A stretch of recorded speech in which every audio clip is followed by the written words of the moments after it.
잠에서 깨어나 집 밖으로 나온 에바. 그런데 그녀의 집 외관은 엉망진창입니다.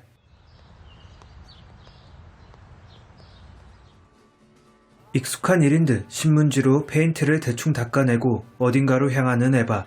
그녀의 목적지는 동네의 조그만 여행사입니다. 화려한 경력을 자랑하는 에바는 다행히도 이 면접에서 합격 통보를 들을 수 있었습니다. 그런데 돌아가는 길에 Looks like someone's having a nice day. Enjoying yourself? Sorry.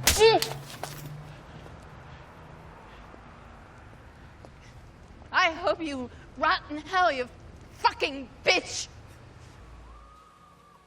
그녀가 미움을 사게 된 이유를 알기 위해선 과거로 거슬러 올라가야 했습니다. 남편 프랭클린과의 사이에서 첫째 케빈을 낳게 된 에바. 하지만 그녀는 아이를 낳았다는 만족감보다 스트레스가 더 큰 모양이었죠. 이에 화답이라도 하듯 케빈은 그녀의 말에 무신경한 반응을 보입니다. 시간이 지나면 나아질 거라 생각했지만 그는 에바의 말에 항상 반대로 대답합니다. Say mommy for me. No.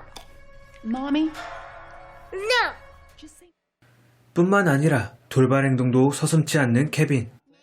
이에 에바 역시 짜증스러운 태도를 보이기도 하죠. 한편 케빈에게 좋은 환경을 제공하기 위해 선호하던 뉴욕을 떠나 이사까지 가게 된 에바와 그녀의 가족들. 하지만 이사간 그곳에서도 케빈의 태도는 여전했습니다. These squiggly squares of paper. They're dumb. 그리고 잠시 에바가 집을 비운 사이 케빈은 심지어 간단한 숫자 놀이에도 일부러 케빈은 이상한 대답만을 골라 합니다. What comes after 7? 71. 게다가 기저귀를 갈아주자마자 보란듯이 다시 볼일을 보는 케빈. 이에 분노한 에바는 그러던 어느 날 케빈은 아파서 쓰러져 있습니다. 이에 지극정성으로 케빈을 간호하는 에바. 그리고 그에게 로빈후드 이야기를 읽어줍니다. 이제는 꽤 가까워진 듯한 모습을 보이기도 하죠. 하지만 다 낫자마자 케빈은 원래의 모습으로 돌아옵니다. 로빈후드 이야기를 들어서인지 활을 가지고 놀고 있는 케빈. 몇 년이 지나 15살이 된 이후에도 그는 활을 가지고 노는 걸 좋아하는 듯합니다. 그리고 여전히 엄마의 말에 반대로 하는 건 역시 좋아하는 듯하죠. We're going to dinner. I was hungry. 그런데 하루는 케빈의 동생 실리아가 키우던 기니피그가 사라집니다. 자신이 잘 돌보지 못했다며 자책하는 딸을 달래는 에바. You're not stupid, honey. 온 집을 이잡듯 뒤져도 기니피그가 보이지 않자 에바는 실리아를 다시 한번 위로합니다. 그런데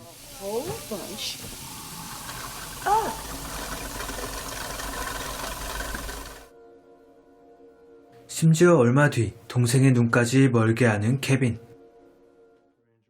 이에 삐걱거리던 에바와 프랭클린 사이도 완전히 무너져 내립니다. 이 사실을 우연히 듣게 된 케빈은 택배로 자물쇠 여러 개를 주문합니다. 자전거도 없으면서 자물쇠를 대량 구매한 걸 이상하게 생각하지만 대수롭지 않게 넘어갔던 이들 부부. 과연 이들을 기다리는 결말은 어떤 쪽이었을까요? 그리고 케빈은 왜 이런 행동을 했던 걸까요?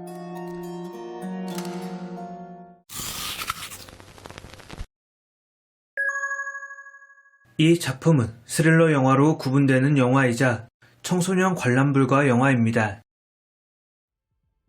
하지만 영화를 보신 분이라면 고개를 갸웃하실지도 모르겠습니다. 영화에서는 잔인한 살해 장면 혹은 노골적인 성적 묘사가 등장하지 않기 때문이죠. 그럼에도 이 영화가 청소년 관람 불가 딱지를 받은 데에는 암시가 주는 공포가 있겠습니다. 영화는 케빈의 이상행동을 담아내는 데에 집중합니다. 하지만 그가 벌이는 기행 수준의 행동들은 담지 않습니다. 오히려 그가 기행을 벌인 후의 순간을 보여주며 손쓰기도 전에 사건이 발생하는 경우가 대다수였죠. 하지만 바로 이러한 부분에서 관객들은 공포감을 느끼게 됩니다. 동생이 키우던 기니피그를 죽이는 장면은 없지만 배수구에 물이 차오르고 소를 이용해 붉은 얼룩을 닦아내는 에바의 모습에서 보여주지 않아도 어떤 일들이 벌어졌는지 알 수 있었기 때문이죠. 이에 정점을 찍은 건 리치를 먹는 케빈의 모습. 동생의 눈을 멀게 한 후 그는 평소 좋아하지도 않던 리치를 괴기스럽게 먹습니다. 이는 어떤 사건이 벌어졌는지를 간접적으로 보여주는 장치이자 어떤 죄의식도 느끼지 못하고 자신의 기행을 자랑거리라도 되는 마냥 뽐내는 케빈의 비정상적인 사고를 보여주는 부분이었죠. 심지어 마지막 부분에 등장하는 그의 폭주에서 역시 화면은 사건이 벌어지는 처참한 현장을 담지 않습니다. 오히려 관객들의 상상력을 자극할 수 있게끔 판을 깔아둘 뿐이었는데 이는 역설적으로 더 공포스럽게 다가왔습니다. 주인공 에바는 유명한 여행가였습니다. 이에 책을 쓰기도 하는 등 나름 잘 나가는 인물이었죠. 하지만 그런 그녀의 삶이 어그러지기 시작합니다. 그녀의 삶이 망가진 건 프랭클린과의 결혼, 아니 더 정확히는 케빈을 임신하면서부터였습니다. 그녀는 원하지 않던 타이밍에 임신을 합니다. 그리고 출산 준비를 하게 되는데 그녀는 이 모든 노력이 가치없는 일처럼 느껴질 뿐이었죠. 그래서인지 애를 낳고 난 뒤 그녀의 표정은 전혀 기뻐 보이지 않습니다. 보통의 산모들이 사랑스러운 눈빛으로 아이를 바라보는 것과 달리 그녀는 허무함에 빠져든 모습이었죠. 육아를 하는 과정도 그렇습니다. 우는 아이를 달래는 걸 귀찮아했고 아이 울음소리를 듣지 않기 위해 공사장 한복판에서 시간을 보내기도 합니다. 그녀에게 육아란 거추장스러운 일일 뿐이며 자신의 자유로운 삶을 올가매는 족쇄에 불과했던 거죠. 그리고 여기서 생겨난 불만의 화살은 케빈을 향합니다. 케빈이 이상한 행동을 해도 자신의 말을 거스르려 해도 그녀는 케빈을 달래거나 바로잡으려 하지 않습니다. 미움보다 한 단계 더 증오하는 과정, 즉 무관심을 자신의 아이에게 보내고 있던 거죠. 다소 삐뚤어진 행동이긴 해도 케빈의 모습은 관심을 바라는 어린아이의 전형입니다. 일반적인 부모라면 당연히 더 신경을 쓰고 관심을 가졌을 행동이죠. 하지만 자신의 앞길을 가로막았다는 분노의 표현이었던 건지 그녀는 끝끝내 아들을 돌아봐 주지 않습니다. 이렇게 벌어졌던 엄마와 아들의 간극은 시간이 지날수록 커져만 갔고 결국 충격적인 결말을 받아들일 수밖에 없었습니다. Mommy was happy before little Kevin came along. You know that? 결국 이 대사와 장면이 뒤의 이야기를 만들어 나갔다고 봐도 과언이 아니었던 거죠. 영화는 러닝타임 내내 붉은색을 강조합니다. 영화의 시작을 알리는 첫 시퀀스의 토마토 축제 장면에서부터 붉은 페인트로 덮인 에바의 집과 차, 그리고 케빈이 벌이는 기행까지 많은 장면에서 붉은 색깔과 접점을 두고 있습니다. 붉은색은 강렬한 색감 탓인지 생명, 정열, 사랑 등을 의미하는 경우가 많습니다. 그리고 영화 내에서도 비슷한 의미로 사용되고 있었죠. 첫 시퀀스에서 토마토 축제에 푹 빠져있던 에바의 모습은 여행가로서 자기 일을 사랑하는 그녀의 모습이 담겨 있었고 붉은 조명 아래 사랑을 나누던 이들 부부의 모습 역시 정열이란 단어와 닮아 있었습니다.